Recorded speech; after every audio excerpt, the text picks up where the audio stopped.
बंद कर दिया, बंद कर दिया। चला बीमारियां हैं या जो डिसऑर्डर है उस तरीके से हमारे सामने आता है।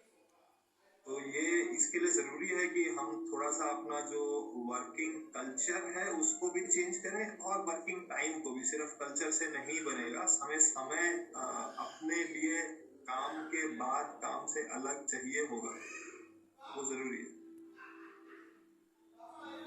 दरअसल आज के समय में हम मानसिक तौर पर हमेशा काम में ही उलझे रहते हैं। हम सब काम के बोझ में इस तरह बंधे हैं कि हम नहाते हुए, पूजा करते हुए या कोई भी काम करते हुए तनाव में रहते हैं। आपने भी लोगों को देखा होगा, कंप्यूटर पर काम करते हुए जब सिस्टम हैंग होता है तो लोग माउस को पटक देते हैं। उन्हें ऐसा लगता है कि माउस को पटकने से सिस्टम ठीक हो जाएगा और वो सिस्टम पर तय वक्त में अपना काम पूरा कर लेंगे।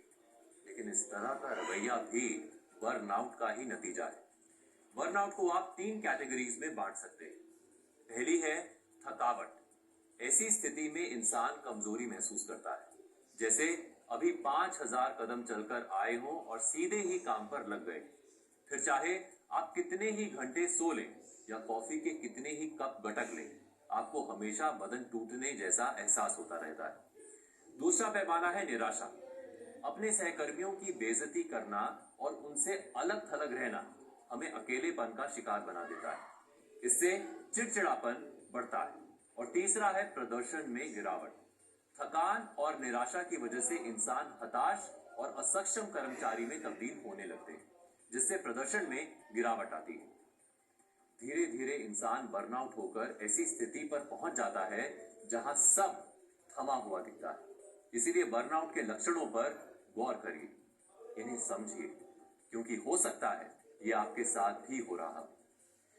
बर्नआउट में बार बार मूड स्विंग होने के साथ गुस्सा बढ़ता है। पीड़ित को हर समय डर लगने के अलावा घबराहट महसूस होती है। इस स्थिति में कई बार लोगों को एंजाइटी अटैक का सामना करना पड़ता है। बर्नआउट होने पर व्यक्ति को चिड़चिड़ापन होने के साथ ही आत्मविश्वास की कमी भी महसूस होती है। ऐसी स्थिति में दूसरे लोगों से बातचीत करने का मन नहीं करता।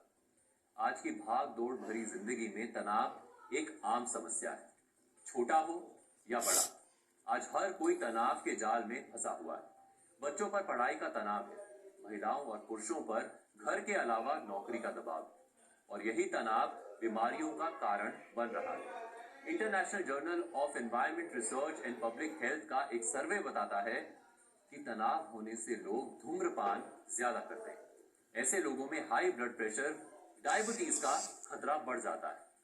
खराब खानपान, मोटापा, हाई कोलेस्ट्रॉल की आशंका बढ़ती है। रिपोर्ट्स में यह भी कहा गया है कि ऑफिस में खराब वातावरण की एक वजह खराब बॉस का होना भी है। इसीलिए ऑफिस के माहौल को अच्छा बनाए रखने और कर्मचारियों को बर्नआउट से बचाने के लिए एक अच्छा बॉस होना भी बेहद जरूरी है। जब इंसान मानसिक रूप से परेशान रहता है तो इसका असर ब्लड शुगर और ब्लड प्रेशर पर होता है, क्योंकि स्ट्रेस के दौरान शरीर में कुछ ऐसे हार्मोन्स निकलते हैं जिससे दिल की धड़कन और ब्लड प्रेशर बढ़ जाता है।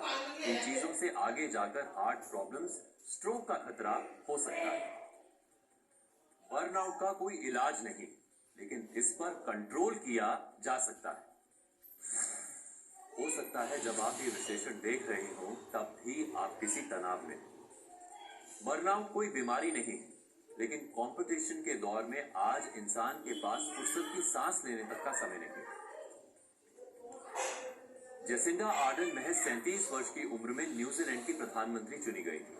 जेसिंडा आर्डन दुनिया की सबसे कम उम्र की महिला प्रमुख बन गई थी, लेकिन उन्होंने भी बर्नआउट की बात कहते हुए रिजाइन की बात कही थी। इसी से समझ लीजिए कि बर्नआउट का शिकार एक कर्मचारी से लेकर एक देश का प्रधानमंत्री तक है। I'm entering now my 6th year in office. And for